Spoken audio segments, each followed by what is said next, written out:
Hi, I'm Leslie Petros. Welcome back to another episode of Cooking in Calcasieu. Today I'm making chicken noodle soup. This is a great, easy, homemade soup recipe, great for the winter and simple for any weeknight meal. Okay, we're gonna start by softening and sauteing some vegetables. So we're gonna add a little bit of olive oil to our pot. We're gonna saute these nice. So we're gonna add our garlic, 4 teaspoons of garlic or 4 cloves of garlic. We're gonna add a half a teaspoon of thyme, 2 bay leaves. So we're gonna add 4 cups of chicken broth. We're gonna bring this to a simmer, and then we're gonna add our chicken breast or chicken thighs. You can add salt and pepper, whatever you would like. We're gonna bring it to a boil.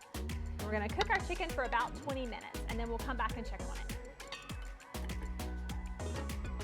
Okay, I think our chicken is ready. It's been about 20 minutes.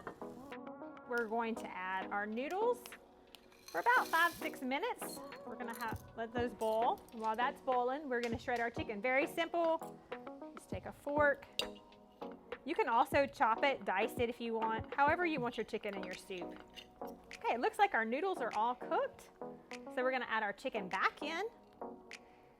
This is a good time to taste and season if necessary.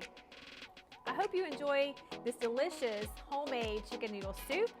Thank you for joining us for Cooking in Calcasieu, where we cook good food fast.